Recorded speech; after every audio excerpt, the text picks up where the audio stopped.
उससे भी बड़ी खबर आ रही है। झुंझुनू में बीजेपी ने जीत दर्ज कर लिया। ओला और कांग्रेस का गढ़ बीजेपी ने सेंध दिया है। राजेंद्र बाबू की जीत पर कार्यकर्ताओं ने जमकर आतिशबाजी की है। ढोल नगाड़े बजाकर जश्न मनाया जा रहा है। एक दूसरे को मिठाई खिलाकर खुशी जताई जा रही है। झुंझुनू सीट पर 66% मतदान हुआ था। 2,74,000 वोटरों में से 1,81,000 ने मतदान किया था। और पत्रकारों से बातचीत करते हुए भांबू ने इसे झुंझुनू की जनता और अपने कार्यकर्ताओं की जीत बताया। गोदीवाद वंशवाद झुंझुनू में चल रहा था, उन्होंने कहा, और जिसे जनता ने अब नकार दिया।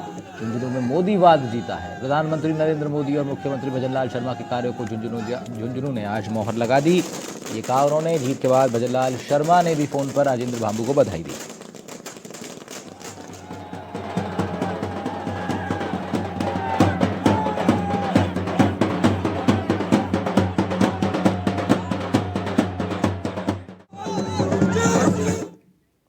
उपचुनाव में बीजेपी ने 7 में से 5 सीटों पर जीत का परचम लहरा दिया है। झुंझुनू विधानसभा सीट पर भी जीत हासिल हुई है। पार्टी प्रत्याशी की जीत के बाद झुंझुनू प्रभारी मंत्री अविनाश गहलोत ने बयान दिया। क्या कुछ कहा है, दिखाता है।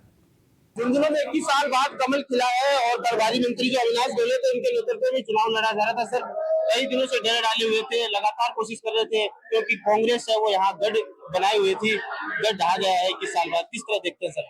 देखिए, नेतृत्व मुख्यमंत्री भजनलाल शर्मा जी का है, नेतृत्व झुंझुनू की जनता का है।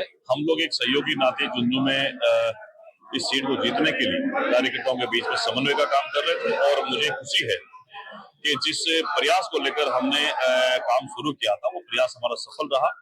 झुंझुनू के एक एक कार्यकर्ता का योगदान रहा, झुंझुनू की जनता का योगदान रहा, और हमारे पदाधिकारियों का, जनप्रतिनिधियों का विशेष सहयोग था। मैं सोचता हूँ सामूहिक प्रयास जो किए गए थे, उसका ये ऐतिहासिक परिणाम जो हमें मिला है, निश्चित ही लंबे समय तक ये उपचुनाव याद रखा जाएगा। जब 43,000 के करीब मतों से जीत भारतीय जनता पार्टी की, जहां परंपरागत रूप से कांग्रेस की सीट रही है, कांग्रेस का किला माना जाता है, लेकिन झुंझुनू की जनता ने तमाम प्रयासों को एक तरफ करते हुए भारतीय जनता पार्टी के प्रत्याशी को जिताकर साबित कर दिया है कि वो विकास के साथ में रहेंगे।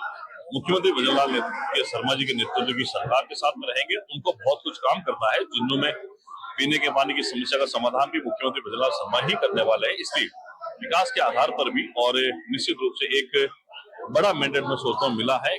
7 उपचुनाव की बात करें तो इससे बड़ा मैंडेट किसी विधानसभा नहीं मिला, कि झुंझुनू की जनता को विशेष धन्यवाद। उपचुनाव में सिर्फ मुद्दा रहा यमुना का पानी।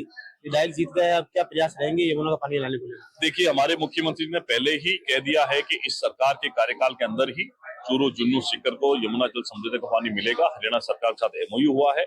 निश्चित ही झुंझुनू की जनता को पीने का पानी मिलेगा, जो वर्षों की मांग थी। और हम पहले से ही कहते आ रहे कि मुख्यमंत्री का वादा है, कहते हैं वो करते हैं, और जो करते हैं वो कहते हैं। इसलिए हमारी कथनी करने में अंतर नहीं है। हम धरातल पर ये काम करके दिखाएंगे। ऐतिहासिक जीत हुई है। वंशवाद के लोग खिलाफ गए हैं या फिर 11 महीने का जो कार्यकाल रहा है उसके पक्ष में वोट डाले गए? देखिए, कांग्रेस की हार के बहुत से कारण हैं, हम उस पर नहीं जाना चाहेंगे, लेकिन भारतीय जनता पार्टी के प्रति कार्यकर्ताओं का विश्वास है, जनता का विश्वास है, मुख्यमंत्री जी के प्रति जनता का विश्वास है। और लोग कहीं न कहीं आशा भरी नजर से भारतीय जनता पार्टी को देख रहे हैं कि भारतीय जनता पार्टी ही आने वाले समय में इस राजस्थान में और झुंझुनू में विकास के काम को गति दे सकती है। एक गतिशील झुंझुनू के लिए ये जीत बहुत आवश्यक थी। लंबे अरसे से हम लोग इंतजार कर रहे थे कि झुंझुनू में भारतीय जनता पार्टी जीते, और इस बार कार्यकर्ताओं ने, जनता ने दिखा दिया। निश्चित ही इस जीत के साथ ही झुंझुनू में विकास के नए आयाम आने वाले समय में जनता को देखने को मिलेंगे। बिल्कुल, ये तो हमारे साथ प्रभारी मंत्री अविनाश गहलोत, जिन्होंने बताया है कि झुंझुनू की जनता ने एक ऐतिहासिक जीत है वो दी है।